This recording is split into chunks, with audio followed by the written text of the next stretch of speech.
Wake up and deliver. Intro. Intro. Good morning to wake up and deliver. Good morning, deliver. I did that already this morning. To wake up and deliver. As always, we're here every Monday morning, 7 a.m. with John and myself. And Frazer just let us know he's going to be here in a second. His LinkedIn is acting up a bit, so that's great. Our co-host today is joining. But as always, we're going to start off with some brain food. And this morning, my choice of brain food is, or coffee, whatever you want to call it, give people what they want in a way they're not expecting it. Oh, I thought that was pretty good. I like that one. I talk about like the customer experience, surprise and delight all the time. So I agree 100%. Yeah, right. Like you don't just you gotta be different in the way about you go about it, right? Like you can't just do it the same way as everybody else is. Well, right. Like everybody, everyone sits around and starting to talk more and more about the kind of social commerce and the attention economy. But then on the other side, it's like everyone in logistics is like, yeah, but we just keep doing everything the same way. And we'll call it innovation if we can do it either a little bit faster or with a little bit more tech or a little bit more communication. Like it's funny because I think it's pretty safe to say that most people, if you looked at like an apparel brand or if you looked at like a manufacturer, I don't know how much you would say it's innovation just to have like what's tantamount to like a line extension, like the same t-shirt with the next print, or that same flavor of ice cream, just like, or that same ice cream with the next flavor. Innovation that way becomes very, very dodgy. So I don't know. I agree, like doing things in a way that people are not expecting it. I love it. Welcome, Frazer, to the show this morning. Give us a brief introduction, and we'll jump right into our great conversation this morning. Yeah, for sure. Thanks, guys. Sorry, I was having a little bit of trouble there with the event. I'm You're all good. Frazer. I'm the managing partner over here at Linkt, and we offer end-to-end supply chain management for consumer packaged goods and food and beverage brands mostly.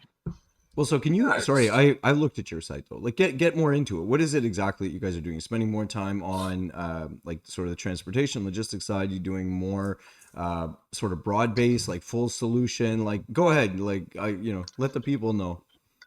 Yeah, for sure. So it's our kind of theory is basically inch wide, mile deep. What I mean by that is we carved out a very specific niche in the market, which again is specific to consumer packaged good food and beverage brands. But it really starts from everything from factory sourcing, raw material sourcing, packaging sourcing, international, domestic transportation, network analysis for warehouse placement, as well as co-packer placement. So when we say end to end, it really is end to end. That's again starts from production all the way down to the front doorstep.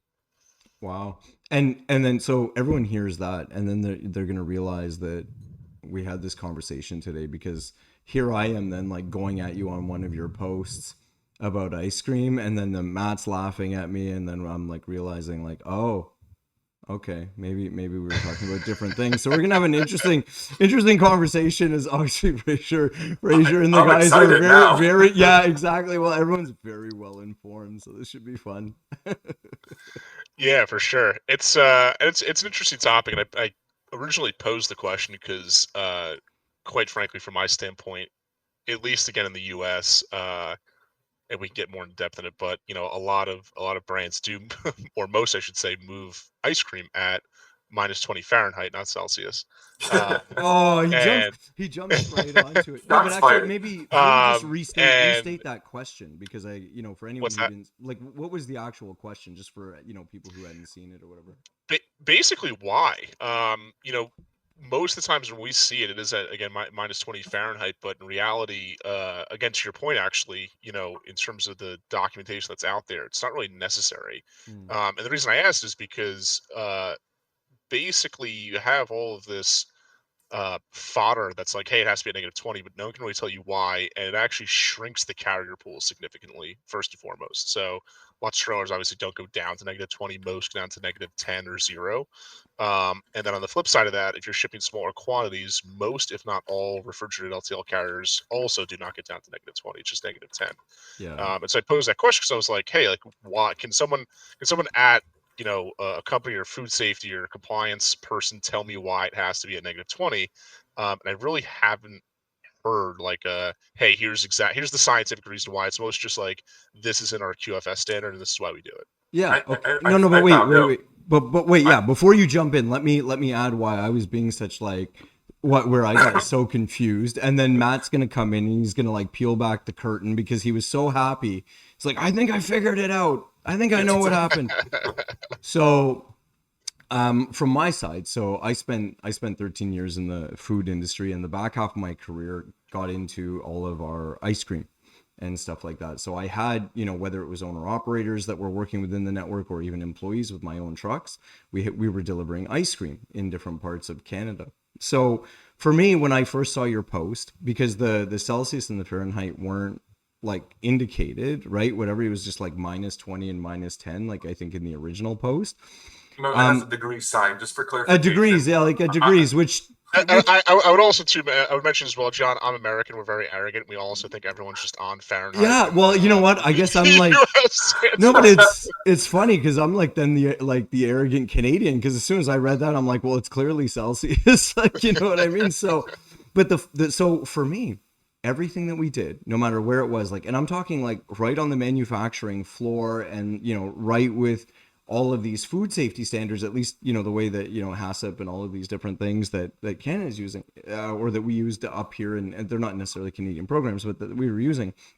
Um, it was like -20 degrees Celsius. Like that's what you shipped at. Like that was the expectation. That's what's in the books. When you actually, to your point, when you start looking it up and you're looking at standards from the EU, when you're looking at standards in different places, it really does start to get into this like just beyond -18 degrees Celsius range, and it gets into the -20. And then my whole point, I'm like beating the drum, and I'm like, I don't understand what's hard to it's like, look, the colder you go, the safer it is, and because you have to go minus past, -18 is the minimum, like -20 is just kind of like a comfortable little buffer, and it's an easier way to make people remember. So I'm like going back and forth and finding all of this stuff, and then Matt texts me and he goes, pretty sure he's talking about Fahrenheit. And then you came back and mentioned something about Fahrenheit. And I'm like, well, that's BS. I've never had to ship ice cream at -30, which is the equivalent of -20 Fahrenheit. well, Yeah, it's yeah. let Go me ahead, Matt. jump in. I was going to just jump in. Let me clarify. John was quite adamant that that little degree sign was a C. And he was arguing with me. He's like, "No, it's Celsius. You wrote Celsius." I'm like, "Listen, John, look at the goddamn post. It's degrees." And him being from the U.S., it's Fahrenheit. And then he would look at it and say, "Mother, damn it!" Yeah, it was probably a little bit more colorful than that, but thank you Yes. for thank you for making me seem like I have some degree of self-control. Yeah, I mean, look, to me, it is strange. I mean, we have three larger ice cream shippers, all of which insist on shipping at -20, and it's what I've seen in the past, and again, a -20 Fahrenheit, and it is what I've seen in the past as well. And again, I'm not sure if that's how it's posted in Canada. I'd also be curious to see how other folks are seeing it, that also ship ice cream, but um, yeah, it was interesting to me because obviously texture cited, microbial activity is cited, but again, on the Fahrenheit side, to me at least, there's not much of a difference between -20 and -10. And frankly, I even argue that most of the time, when shippers are doing that, they're insisting on -20 Fahrenheit continuous. I just don't think most reefer operators are running Well, their reefers that hard. yeah, so Never that's mind a being able to get down there. exactly. So that's a good thing. So how about Matt? Why don't you peel back the kimono, as Alex Hormozy likes to say? You can let us know why you think this happened, which is kind So of interesting and reasonable. And then we should talk about actually like how hard it is to keep something at -30. -20 is bad enough, honestly, Celsius. -30, Mhm. or those sort of that translation into Fahrenheit. We should talk about that and let people really know why, because I think that's important too, like Fraser, is to be like, well, just why is that so hard, like, you know what I mean, and what it does. So yeah, and for context, obviously -20 Fahrenheit is -28 Celsius, and that's a deep freeze. So I did a little research when this was going on. I was having a good laugh, and I had to figure out. I had the bug in my mind. I was like, why the hell is this big difference?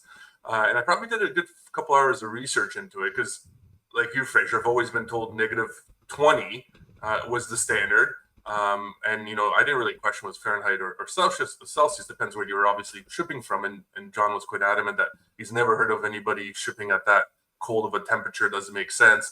The For standard ice is this cream. and that For ice ice cream. cream. Yes, Yeah. specifically for ice cream.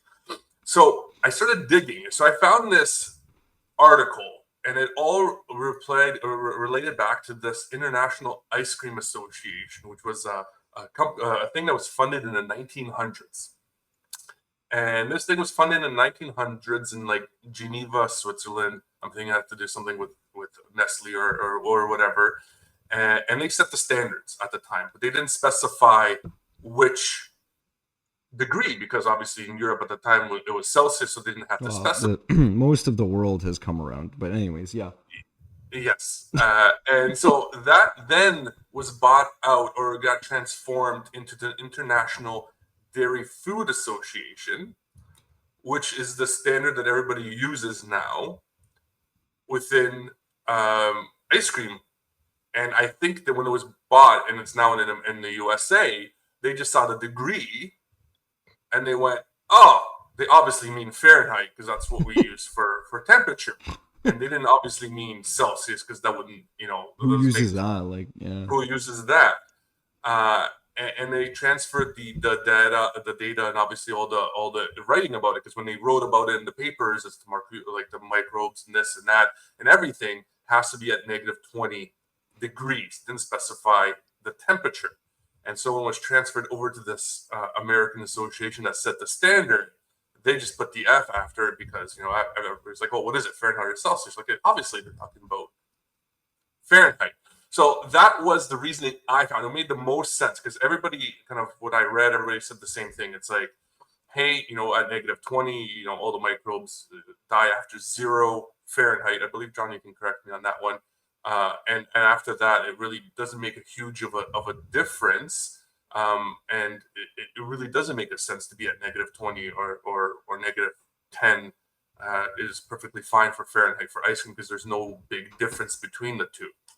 So after that fair bit of research, I think I figured it out, and then everybody kind of just used that standard as the point to, and said, hey, we have to be at -20 because that's what the research says, but I don't think the research actually says. So to wrap it up, basically, you think it's a typo or a misunderstanding. I think it's a cultural difference between understanding the simplest way of looking at it, right? Like somebody looks and goes, oh, this is obvious, right? And there's a lot of those in history, right? So, yeah, I think that's the best explanation I could have came up with, because there's no real standard out there that would point why you should be at that cold. Yeah, I mean, it makes true. sense. I mean, to me, it's the only plausible thing. I'm like banging my head over here because it's like, it's, I guess, the same reason why we're on the radio show right now. It's like there's clearly a misunderstanding on the unit of measure side, and I wouldn't be surprised if that really is actually the reason why it kind of came to be. Oh yeah, 100%.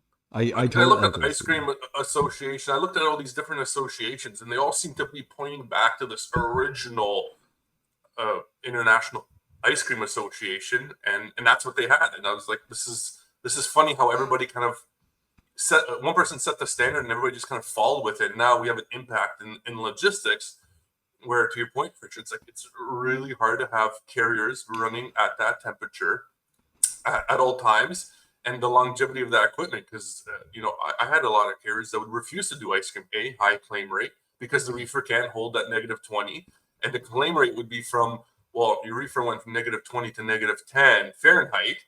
Therefore, we're claiming you, but there's nothing wrong with the ice cream. Like, it's perfectly good still. Well, so a couple of things. So I think to help clear it up is that there's a lot written about like the food safety when it gets towards like past -18 Celsius, right? In talking about like at that point it's considered like completely frozen and essentially like the safest that it can be, just because of the fact that like you pretty much stop like microbial growth and all of these things, right? So it's kind of like the colder the better, right? Same kind of reason why pharma sometimes has to go like ultra cold and stuff like that to preserve everything. But at the food level, like that's considered like dead frozen essentially at temperature, which is why if you think about it at home, most of your fridges will be default settings around minus 18 C or whatever that happens to be in Fahrenheit. Zero Fahrenheit. Zero Yeah. Fahrenheit. So, you know, that's kind of why like the default setting is usually there for most home appliances and stuff like that. So there's a lot around there. So I do think there's something really interesting about the fact about where it came from and how it got translated over. Because yeah, never. And I mean, imagine like, you know, I was working for myself anyway. My experience was that in a business that was a food manufacturing business, like had our own plants, had our own people, had our own quality, like billions and billions of dollars a year are being made, and you know, all kinds of regulatory guidelines and inspections and all kinds of stuff, and this like never came up. And in terms of the minus 30 or minus 20, well, minus 30 Celsius, minus 20 Fahrenheit,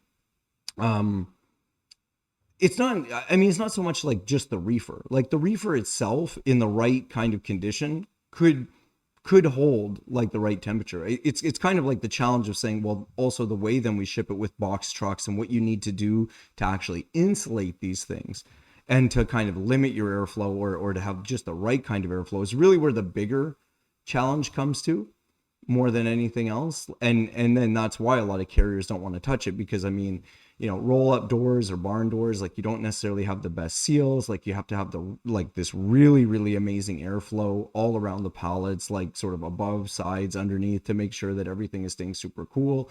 Probably air curtains. A lot of the fleet that I used to manage, we actually had 2 reefers on it in Atlantic Canada, where it was really interesting, which I thought was a great solution actually to kind of increase the potential quality of shipping frozen food, was to have the 2 reefers on there. But that's a lot of the issues, because I mean, like Frazer, what are you seeing from most people? And I'm actually curious, like who, maybe without naming names, since we're not trying to do plugs and stuff, but like, how are you finding the attitude, or what's the difference between the people that are like, yeah, I've got no problem with the minus 30. Like, why do they get into it versus so many people who are like, yeah, no. Yeah, I mean, and I guess again that was kind of the impetus for it, is like there is no real citation. It's just like, hey, this is our QFS standard, and I think that the QFS standard is like quality and food safety, for those Mm-hmm. that don't know the acronym. Is it's basically like, yeah, like, you know, I don't know, this is just how we do it. And it's like, okay, I'm not going to argue with that because you're telling me this temperature needs to move at, but out of my own curiosity, like why? And again, I really haven't gotten a clear answer as to why that is the case. And I would even go a step further, and you kind of mentioned it with on the freezer level. Like, I'd even argue that if you're going to have it on retail shelves, then in someone's home, those freezers are not -20, or most likely not even -10, again Fahrenheit, most likely 0. And so I'd argue actually that that's a pretty big temperature swing, just for the sake of transportation. And so that was the other part of it too. I was like, that doesn't really make sense, because yes, you're going colder. It's not like it's melting, then you're refreezing it, but that's a significant temperature swing. And wouldn't you want to at least maintain static temperature across the supply chain? I mean, I look at it like wine, right? Like wine doesn't go bad if it necessarily gets too warm. It goes bad when there's massive temperature swings. Yes, it can go bad when it gets too warm, right? But if we're talking about between 50 and 70 degrees, like that's more often not where the cork starts to expand and seals get broken. Like same thing with ice cream. If it's getting significantly colder and then being stored again at a frozen temperature but not as cold, I'd argue that's actually worse. And so to kind of bring it back to center, yeah, I really haven't heard of any really good reason as to why someone is shipping at -20 Fahrenheit or -30 Celsius. It's kind of just like, hey, here's what we do. Can you do it? And what's the rate and what's the transit Oh, time? exactly. Right. And Remind me, John, one thing. Remind me, when it's in the warehouse, what temperature does the ice cream need to be at? that's the thing. We would keep our warehouse at minus 20. So like everything would Yeah. stay, Celsius, well, minus 20 Celsius, correct? Celsius. This is So where I'm always Celsius for me, but yeah, minus 20, minus 30. So Celsius or Fahrenheit. We would always keep it that way. And I mean, honestly, like it was wild. Like I remember we had an ice cream cooler in BC. And I walked into that thing and I spent a lot of time in the fresh, like the refrigerated. And like a refrigerated cooler is got like a dampness to it, right? Like, you know, when Mhm. you're at like 3 degrees Celsius or whatever, it's got like a dampness to it. and you go into the ice cream coolers at like this dead -20, -25 or whatever. Like it might be pushed a little bit depending on the product or whatever, but like or the overall environment, but it is just this like it's just like this dry dead cold. It's really Yeah. it's a very different feeling. And Fraser, in the U.S., what's the standard for the warehousing of ice cream? Again, same thing. That's what's so bizarre to me is it is at that -20 Celsius, -10 Fahrenheit, but for whatever reason, again, when you go into transportation, for whatever reason, it was just this -20 Fahrenheit sticking point. And again, like I excuse my language, it was so ass backwards to me. I was just like, that doesn't make sense. Like I don't understand why that has to happen. And it was just my own curiosity. That's why I kind of posed the question. I've spoken to ice cream shippers before. I've tried to speak to more and more food quality safety people about this, but like I just can't get a good reason around it. And I don't know. I think a lot of other people deal with it. I don't know. Maybe this is my hill that I die on eventually, but like it's one of the things where I just think a lot of people are really procuring freight, frankly, that they don't need to. It's more expensive. You have less of a carrier pool, and I don't know. It seems like it's one of those things where people are overpaying for something that's basically just a misconception. Well, the funny thing is though, and Matt, maybe you can like, your sort of like the stuff that you're dealing with these days or in the past. I mean, the other flip side is, I'm curious if it somehow emerged through different carriers as well. You know what I mean? There's one the documentation, but I'm wondering if at some point, if you were like the ice cream guy and you were trying to differentiate and whatever, and you started pushing this off, because the reality with frozen transport, so whether ice cream, meat, any other type of kind of like frozen food, especially, right? Because it's so sensitive. But I mean, pretty much anything that has to stay frozen. The funny thing about this stuff is that almost nobody has like maybe the warehouse can be one thing and you can definitely have doors that are attached to a frozen warehouse, but most of the time the actual loading of a trailer, the unloading of a trailer, the transitioning it into a store, for example, the back rooms of the store, none of these areas are frozen or temperature controlled, right? Like Yeah, Exactly. you can take something off a trailer that whether it's at -30 Fahrenheit or whatever, and like you're gonna put it onto the retailer dock. I was gonna use a name, but I don't want them to think I'm bashing, because it's not. It's everybody's the same. You put it onto like a grocery store's dock or someone that's selling food, and I swear to God, like if you're in Dallas or even here Toronto in the middle of the summer, Atlanta, it doesn't really matter.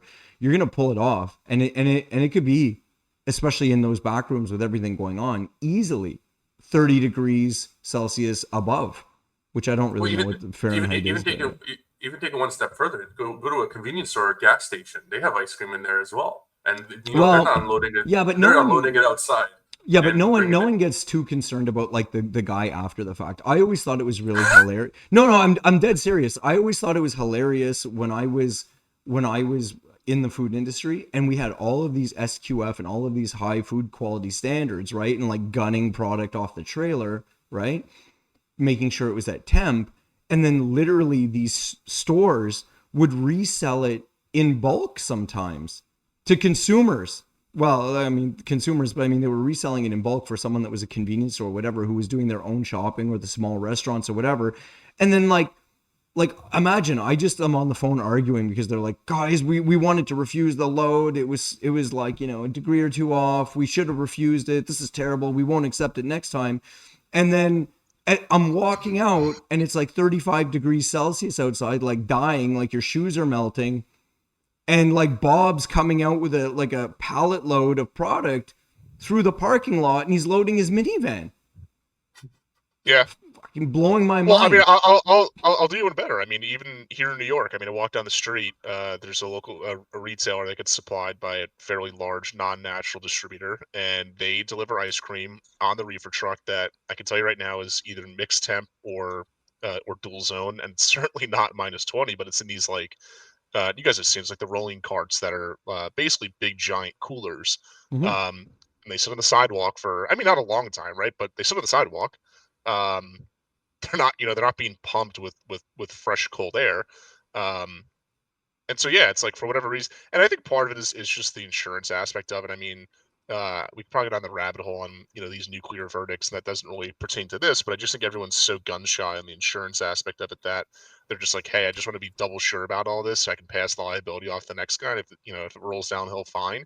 But I think everyone's just so afraid of the insurance aspect of it as well. Well, for sure. So the liability, liability in getting someone sick is always paramount, right? When anyone's in food, if you're ever working with someone that's like, yeah, it's fine, like you probably, like, I'm gonna stay away from you because something's gonna happen. But on the Right. flip side, ice cream especially is super interesting just because of the fact, and probably with most frozen foods, because usually they're frozen because they have a weird kind of velocity potentially, or they have a long lead time, whatever it could be.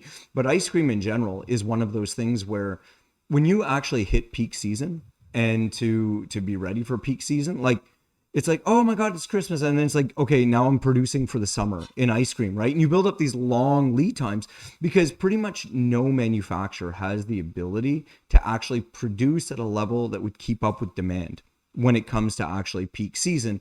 And then the other thing is too, is that once it goes like bad or it melts, it's really not the same like quality. Like you could probably, I know it's gonna sound bad, but like if you just give it to someone and like someone's gonna taste it and be like, it's kind of fine. But if you have all of these different types of ice creams where they've got they've got different things that have been mixed into it, for like whether it's for flavoring, whether it's like actually texture differences, like cake pieces or chocolate or whatever, this thing melts and everything sits at the bottom, then all of a sudden you're not getting the same type of ice cream if it all mixes together. And then the other thing is too, is that you get really bad crystallization when it starts to drop in temperature, even not thawed, and then really refreezing, and you can taste that. So little word, a little information I share with anyone who's ever like, oh, you worked in the food industry, is like, if you ever have ice cream that from the second you open it, you can taste ice crystals, it thawed to some degree at some point before you ever opened it. Yeah. No, definitely.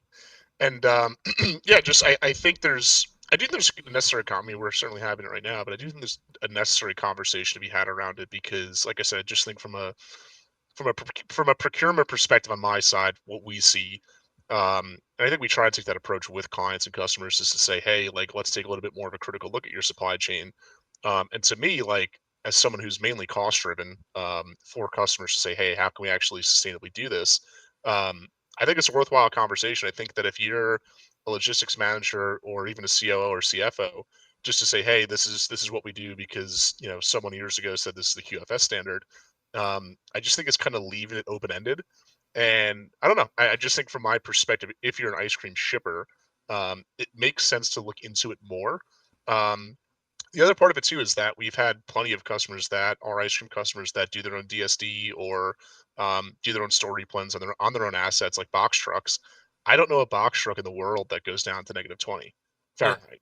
So that's the other aspect of it as well is Well, that unless it was they're all- specifically built for it, which right, takes quite exactly. a bit. Like, yeah. Right. It's certainly a unicorn, I think, in our world, and I think that from that perspective, now you're also looking at differences in temperatures from how it gets delivered to your storefronts or like your retail shop versus how it goes to, you know, your distributor or your local retail Well, partner. so You, that's you, a so that's an interesting thing. And maybe Matt, I know you have something to say, but get into it after because I'm no, but I'm curious in the sense of saying like share because like you're dealing with a lot of different people obviously in terms of carriers and different loads and stuff like that. What does it actually take, like to Fraser's point, like trailers and trucks and stuff like that, like to find these guys that would even be willing to do it, knowing that maybe the base equipment doesn't do it, like sort of off the shelf, so to speak. What do they need to do? And then how hard is it to kind of, one, get people that are willing to do it? And then two, how comfortable are you trusting that that's all happening every day? was that the Fraser or For myself? you, You for kind of, you. Yeah, yeah, for you. Me. Yeah. I mean, it's.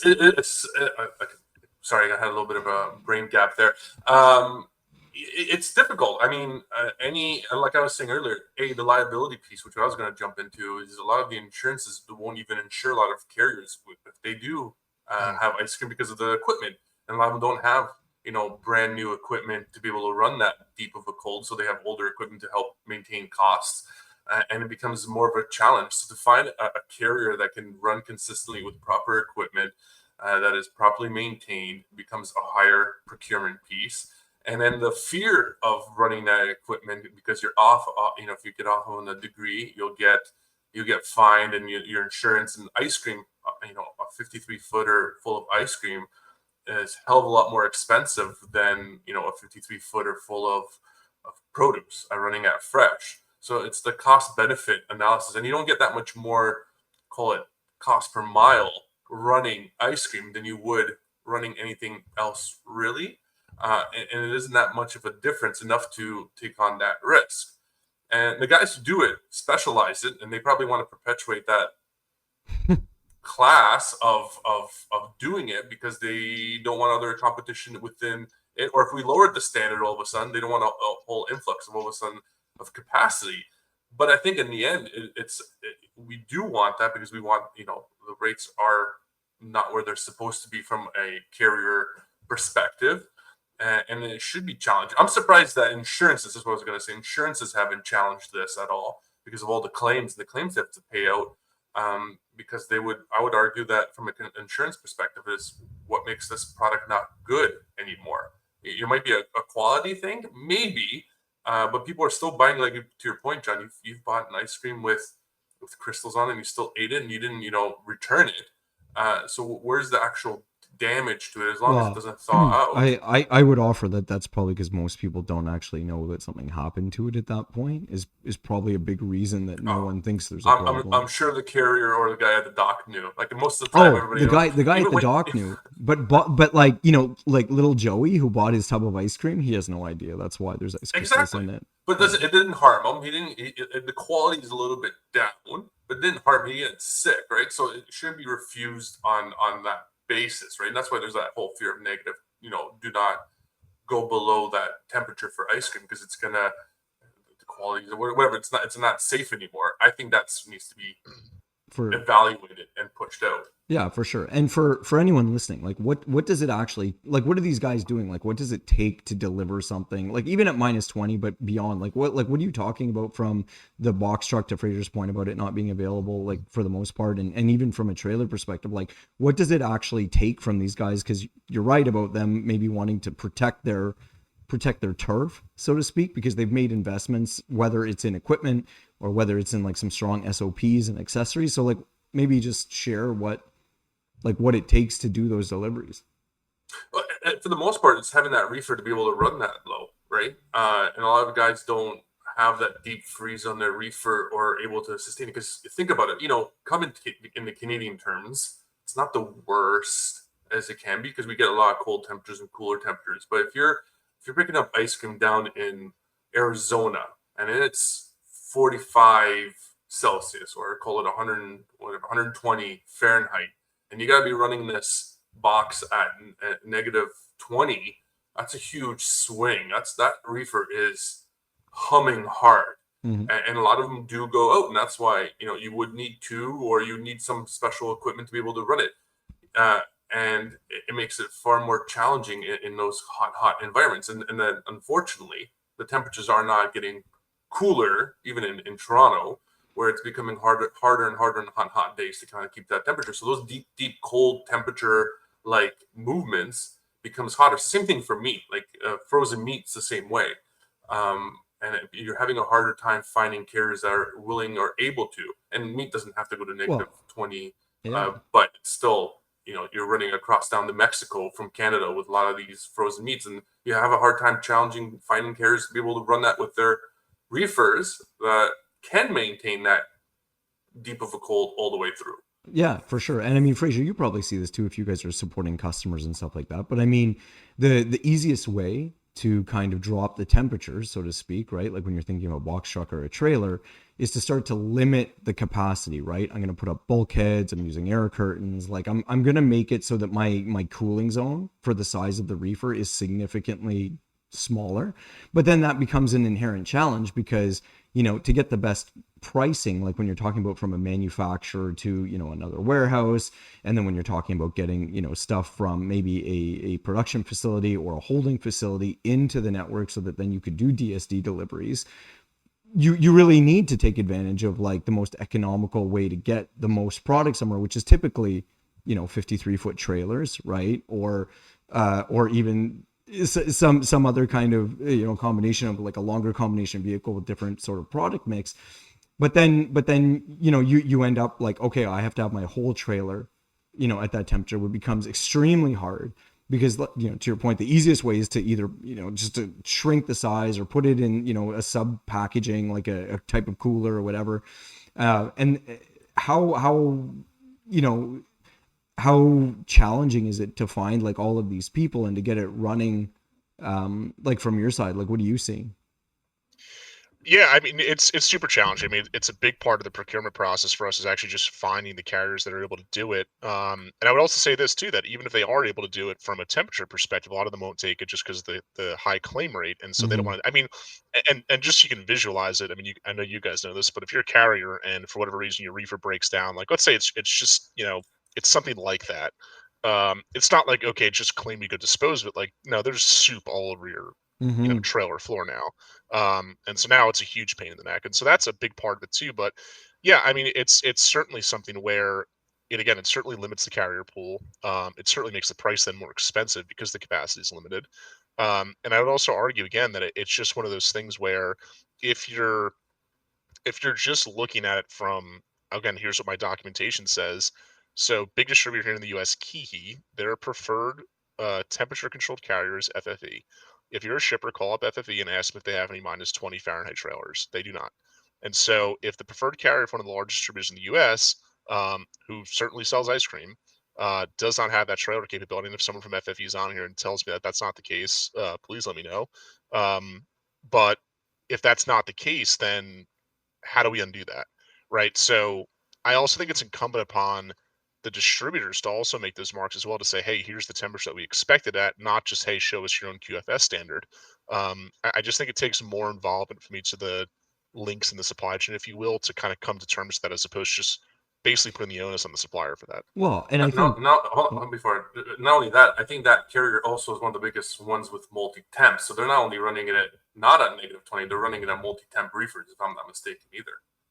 Right. Key would be one of the few people that could probably get away with the fact that they could have compartmentalization on their trailers or on their vehicles, because they're making a bunch of different stops. They're bringing a huge array of products to each individual stop.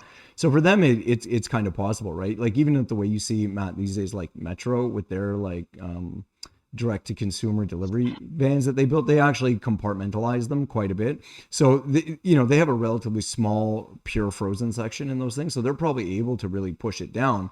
They might be able to get it going, but in all fairness, like between then some guy going on and off the trailer, picking from different zones in the trailer, maybe taking down bulkheads or whatever type of air curtains they might have on there, or other type of containerization inside the trailer to try to keep it that cold, the second they actually start pulling all of that stuff out and maybe creating a bit of a mixed pallet or hand bombing stuff on, like from the really frozen stuff onto the other pallets, you're immediately starting to get exposed to it. And then, to your point, Fraser, probably in most cases, especially with them, if they're going to grocery stores, it's one thing, it's dog height, but if they're doing restaurants and stuff like that, or smaller, you know, stores, whatever, tailgating to the ground, walking it out, and then pulling it, it's really funny. Yeah, for sure. I mean, again, like even look at again the folks delivering to those warehouses and also how they deliver to those storefronts. I mean, same thing with like a U.S. Foods, right? Who's delivering to food service. Like I would just venture to argue it's not as clean cut as I think most people think. And I think that's if there's a conversation to be had, I think that is the conversation. It's basically just take it with a little bit more of a critical eye, and understand how your products are actually moving. And then, hey, maybe there's potential to undo that, -30 Celsius or -20 Fahrenheit requirement. But I think to go all the way back to the beginning, I do think Matt's reasoning probably makes the most sense. That's just a common misunderstanding that's just somewhere in history for food shippers, especially ice cream shippers, and it's just like, all right, here's -20, and we just kind of set and forget it.